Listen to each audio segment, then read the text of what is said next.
Hello guys, അപ്പോൾ ഇന്ന് നമ്മൾ കണ്ണൂരാണുള്ളത്. ഞാൻ മുന്നേ ഒരു വീഡിയോ ഇട്ടിട്ടുണ്ടായിരുന്നു, കണ്ണൂർ നമ്മുടെ കോട്ടയിലെത്തിയിട്ടുള്ള വീഡിയോ. മുന്നത്തെ വീഡിയോയിൽ ഞാൻ ഇതിനെക്കുറിച്ചുള്ള കുറച്ച് ചരിത്രപരമായിട്ടുള്ള കാര്യങ്ങളൊക്കെ പറഞ്ഞിട്ടുണ്ടായിരുന്നു കേട്ടോ. എല്ലാവരും എൻ്റെ വ്ളോഗ്സൊക്കെ കാണുക, സപ്പോർട്ട് ചെയ്യാം. അപ്പം ഞാനിതാ കോട്ടയുടെ ഏതോ ഒരു സൈഡിലാണ്. ഇതിൻ്റെ തലങ്ങും വിലങ്ങും ഒന്നും അറിയാതെയാണ് കേട്ടോ ഞാൻ നടന്നുകൊണ്ടിരിക്കുന്നത്. കാരണം എവിടെ ചെന്നാലും ഈ ഒരു സ്ട്രക്ചറാണ് നമുക്ക് കാണാൻ കഴിയുക.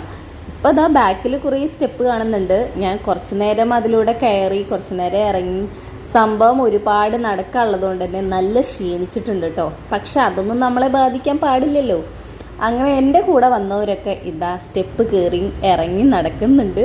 അങ്ങനെ നമ്മൾ കോട്ടയൊക്കെ കറങ്ങി കണ്ടതിന് ശേഷം ഇനി ഫുഡ് കഴിക്കാൻ പോവുകയാണ്. എല്ലാവരും ചോറൊക്കെ പറഞ്ഞു കേട്ടോ. ഞാൻ നൈസായിട്ട് ബിരിയാണി കഴിക്കാനുള്ള പരിപാടിയാണ്. അങ്ങനെ നമ്മൾ ബിരിയാണിയൊക്കെ കഴിച്ചു. അങ്ങനെ നമ്മൾ കണ്ണൂർ കോട്ടയൊക്കെ കഴിഞ്ഞിട്ട് ലൈറ്റ് ഹൗസ് കാണാൻ വന്നിരിക്കുകയാണ്. ഇവിടുന്ന് കണ്ണൂർ റെയിൽവേ സ്റ്റേഷനിൽ എടുത്തുള്ളതാണ് ഈ കണ്ണൂർ കോട്ടയും ലൈറ്റ് ഹൗസൊക്കെ. അപ്പോൾ പിന്നെ കോട്ടയിൽ നിന്ന് നേരെ നമ്മൾ ലൈറ്റ് ഹൗസിലേക്കാണ് വന്നിരിക്കുന്നത്. ടിക്കറ്റ് എടുത്തിട്ട് ഉള്ളിലേക്ക് കയറി 20 രൂപയാണ് ചാർജ്. നമ്മളിതാ ലൈറ്റ് ഹൗസിൽ കയറിയിരിക്കുകയാണ്. എല്ലാവരും നടന്ന് വന്നുകൊണ്ടിരിക്കുകയാണ്. ഈ ലൈറ്റ് ഹൗസ് എന്ന് പറഞ്ഞാൽ നമ്മളതിന് വിളക്കുമാടം എന്നും പറയും കേട്ടോ. കണ്ണൂരിലെ പയ്യാമ്പലം ബീച്ചിന് സമീപത്താണ് ഈ ഒരു വിളക്കുമാടം ഉള്ളത്, അതായത് ലൈറ്റ് ഹൗസ്. അങ്ങനെ ഇതാ ലൈറ്റ് ഹൗസിൽ പോകുന്ന വഴിക്ക് കാണുന്നതാണ് ഈ ഒരു മ്യൂസിയം കേട്ടോ. അപ്പോൾ നമുക്ക് അതിൻ്റെ ഉള്ളിലേക്ക് കയറാം. ഈ ഒരു മ്യൂസിയത്തിൻ്റെ ഉള്ളിലേക്ക് വരുമ്പോൾ ഇതാ ഒരുപാട് ബുക്കുകൾ കാണാൻ പറ്റും കേട്ടോ. എല്ലാം ഈ ലൈറ്റ് ഹൗസിനെ കുറിച്ചിട്ടുള്ള ബുക്കുകളാണ്. ഇവിടെ ഇതാ ഫുള്ള് ഇൻറ്റീരിയർ ഒരു വുഡൻ സ്ട്രക്ചറിലാണ് ചെയ്തിട്ടുള്ളത്. ഇവിടെ നമുക്ക് കാണാൻ കഴിയുക ഒരുപാട് വെറൈറ്റി ആയിട്ടുള്ള ലൈറ്റുകളാണ് കേട്ടോ. ഇതിൻ്റെ കുറേ ഡിസ്ക്രിപ്ഷനും കാര്യങ്ങളൊക്കെ അവിടെ തന്നെ നമുക്ക് കാണാൻ കഴിയും. അങ്ങനെ വെറൈറ്റി ആയിട്ടുള്ള ഒരുപാട് ലൈറ്റുകൾ കണ്ടു. അതിൽ നല്ല ഹൈറ്റ് ഉള്ളതും നല്ല സൈസ് ഉള്ളതും അതുപോലെ ചെറിയ ചെറിയ ലൈറ്റ് അടക്കം അതിലുണ്ടായിരുന്നു കേട്ടോ. നല്ലൊരു കൗതുകമായിട്ട് തന്നെ എനിക്ക് തോന്നിയിട്ടുണ്ടായിരുന്നു.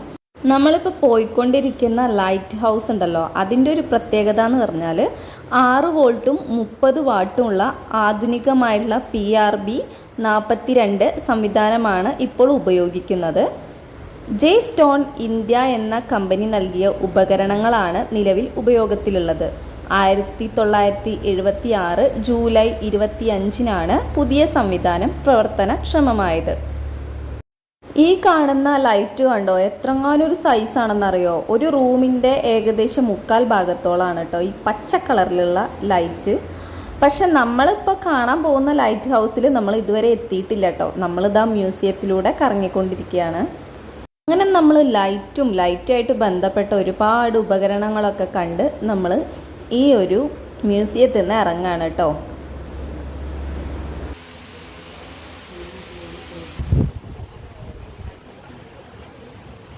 ലൈറ്റ് ഹൗസിൻ്റെ ഫ്രണ്ടിൽ കടലാണ് ഗായ്സ്.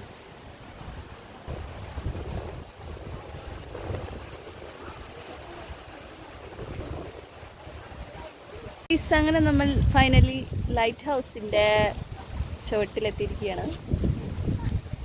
റെഡും വൈറ്റും കൂടിയ ലൈറ്റ് ഹൗസ്. ഇനി നമുക്ക് അതിൻ്റെ മുകളിലേക്ക് കയറാം. അപ്പോൾ ഇതാ ആ കാണുന്നതാണ് കേട്ടോ ലൈറ്റ് ഹൗസ്. അപ്പോൾ ഇനി നമുക്ക് അതിൻ്റെ ഉള്ളിലേക്ക് പോയി നോക്കി നോക്കാം. റെഡ് കളറിലും വൈറ്റ് കളറിലുമാണ് ഇത് നിർമ്മിച്ചിട്ടുള്ളത്. നല്ല ഭംഗിയുണ്ട് ഇവിടുന്ന് കാണാൻ കേട്ടോ. 15-ാം നൂറ്റാണ്ടിൽ സാമൂതിരിയുടെ ഭരണകാലത്ത് കണ്ണൂർ ഒരു പ്രധാന തുറമുഖ നഗരമായിരുന്നു. മദ്രാസ്, കൊളംബോ, തൂത്തുക്കുടി, ആലപ്പുഴ, മംഗലാപുരം, ബോംബെ, കറാച്ചി എന്നിവിടങ്ങളിലെ തുറമുഖങ്ങളുമായി കണ്ണൂർ തുറമുഖത്തിന് കച്ചവട ബന്ധങ്ങളുണ്ടായിരുന്നു. 1902-ൽ കോട്ടയ്ക്ക് മുകളിൽ ഒരു സ്തംഭം സ്ഥാപിക്കുന്നതിനായി മദ്രാസിലെ പ്രസിഡൻസി പോർട്ട് ഓഫീസർ 3430 രൂപ അനുവദിക്കുകയുണ്ടായി. 1903-ൽ കല്ലുകൊണ്ടുണ്ടാക്കിയ സ്തംഭം പ്രവർത്തനമാരംഭിച്ചു. ഈ ദീപസ്തംഭം കടലെടുത്തു കൊണ്ടുപോയി. ഇതിനുശേഷം ദീപമുയർത്താനായി കോട്ടയ്ക്കകത്ത് ഒരു കൊടിമരം സ്ഥാപിക്കുകയുണ്ടായി. 1843-ൽ തന്നെ കരയടുത്തെത്തി എന്ന് കപ്പലുകളെ അറിയിക്കാനായി എണ്ണ ഉപയോഗിക്കുന്ന ഒരു വിളക്കുയർത്താനായി ഒരു സംവിധാനം സ്ഥാപിക്കപ്പെട്ടിരുന്നു അത്രേ. 1903-ൽ 4-ാം ഓർഡർ ലെൻസ് സംവിധാനം ഉപയോഗിക്കുന്നതും എണ്ണ ഉപയോഗിച്ച് കത്തുന്നതുമായ ഒരു പ്രകാശ സ്രോതസ് സ്ഥാപിക്കപ്പെട്ടു. എല്ലാ വർഷവും സെപ്റ്റംബർ മുതൽ മെയ് മാസം വരെ കാലാവസ്ഥ നന്നായിരിക്കുമ്പോൾ മാത്രമാണ് ദീപം പ്രകാശിപ്പിച്ചിരുന്നത്. 2003 പ്രകാശ സംവിധാനം മാറ്റപ്പെട്ടു. സി ടൈപ്പ് ദീപങ്ങൾക്ക് പകരം ഡി ടൈപ്പ് ദീപങ്ങൾ ഉപയോഗത്തിൽ വന്നു. ഇപ്പോൾ എല്ലാ ദിവസവും ഈ ദീപം പ്രകാശിപ്പിക്കുന്നുണ്ട്. അങ്ങനെ നമ്മളത് ഒരുപാട് സ്റ്റെപ്പൊക്കെ കയറി ലൈറ്റ് ഹൗസിൻ്റെ മുകളിൽ എത്തിയിട്ടുണ്ട് കേട്ടോ. ഇവിടെ ആണെങ്കിൽ നല്ല തിരക്കാണ്. ലൈറ്റ് ഹൗസിന്റെ മുകളിൽ എത്തിയിരിക്കുകയാണ്. മണ്ടയിലിരിക്കുകയാണ്. ലൈറ്റ് ഹൗസിന്റെ മണ്ടയിലിരിക്കുകയാണ് ഗൈസ്. ലൈറ്റ് ഹൗസ് എന്നുള്ള വ്യൂ ആണിത്. പിന്നെ ഇവിടെ കുറെ ആൾക്കാരൊക്കെ ഉണ്ട്. ഇതാണ് തോന്നുന്ന ലൈറ്റ്.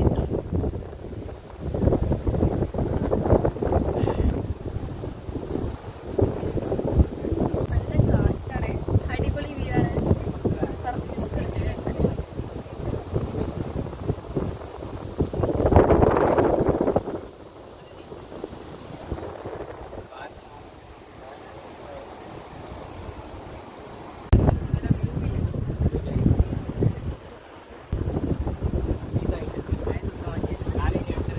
ലൈറ്റ് ഹൗസ് കണ്ടിട്ട് അടപടലം മൂഞ്ചിരിക്കുകയാണ്. കറക്റ്റായിട്ട് നമ്മളിവിടെ ഇരിക്കുകയാണ് ഗൈസ്. അങ്ങനെ ഇന്നത്തെ യാത്ര ഇവിടെ തീരുകയാണ് കേട്ടോ. ലൈറ്റ് ഹൗസൊക്കെ കണ്ട് ഫുഡ് കഴിക്കാൻ കയറിയിരിക്കുകയാണ്. ഇനി നേരെ ട്രെയിനിൽ കയറി വീട്ടിൽ പോവാണ്. അപ്പോൾ നെക്സ്റ്റ് വ്ളോഗ് കാണാം. ബൈ.